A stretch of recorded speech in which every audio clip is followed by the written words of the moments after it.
ताली नहीं बजाना है, लेकिन कभी कभी। दूसरी सबसे इम्पोर्टेंट बात है हमारी आंखों की रोशनी। क्यों खराब हो रही है आंखों की रोशनी? क्योंकि हम सबके घरों में शायद ही कोई बच्चा हो जो 12-1 बजे से पहले सो रहा हो। मैक्सिमम बच्चे हमारे 7, 8, 9, 10, 11 बजे भी सोकर उठ रहे हैं, हाँ, और रात भर मोबाइल देख रहे हैं, रील्स देख रहे हैं, रील बना रहे हैं। ऐसी कंडीशन में क्या होगा? आगे आने वाले 10 से 15, 20 साल के अंदर मैक्सिमम भारत के लोग जो है वो अंधे होने वाले हैं, या फिर बहुत मोटा उनको लेंस लगने वाला है। इसके लिए आचार्य वाकभट्ट एक बहुत इंपॉर्टेंट अंजन का जिक्र करते हैं, वो भी मैं लेकर आया हूँ। देशी गाय के कम से कम 10 साल पुराने घी से हम इसको बनाते हैं। इस घी में हम नीम की पत्ती, अड़ूसा की पत्ती, ये दोनों पत्तियों को उबालते हैं। उबाल के ये 10 साल पुराना जो देशी गाय का घी है, ये घी लगाने से आपकी आंखों का नंबर कितना ही बढ़ गया हो, हाँ, आप -6, -10 इस तरह के नंबर के चश्मे 2 से 3 महीने के अंदर इस देशी गाय के पुराने घी के चमत्कार से उतरे हुए हैं। ठीक है, तो पूरे विश्वास के साथ हम उनका प्रयोग कर सकते हैं। ये बड़े गर्व की बात है। और एक बहुत इंपॉर्टेंट बात, हमारी देश में इस मौसम में सबसे ज़्यादा घटनाएं जो न्यूज़पेपर पूरे भरे हुए हैं वो है डॉग बाइट।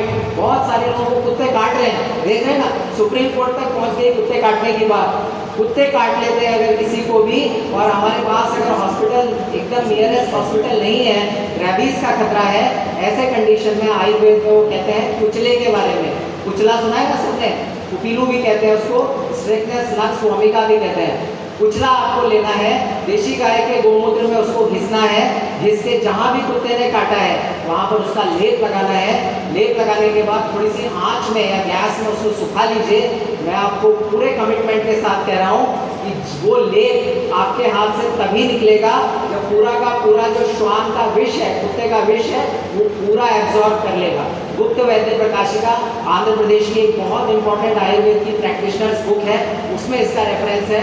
और हमारे उज्जैन में कम से कम 100 से ज़्यादा डॉग बाइट के केसेस हम शुद्ध गोमूत्र और कुचले के प्रयोग से ठीक करते हैं। ऐसे बहुत सारे जो पंचगव्य के प्रयोग हैं वो मैं लेकर भी आया हूँ, और आपको मैं आपसे शेयर करने की भी कोशिश करूँगा कि मैं शायद मोबाइल के माध्यम से आपको सबको मैं शेयर करूँ। वो सारी चीज़ें हमारी प्रैक्टिस करने की हैं, और हमारे देश के वैद्यों को हमें इस तरह से तैयार करना है। बिना वैद्यों को तैयार किए हुए आपके घी बनाने के बाद बचा हुआ छाछ, उससे तकरारिष्ट बनाना, गोमूत्र से पाइल्स ठीक करना, देशी गाय के घी के अन्य अन्य औषधि प्रयोग करना, जब तक आयुर्वेद का वैद्य नहीं लिखेगा तब तक हमारा पंचगव्य का विस्तार नहीं होगा।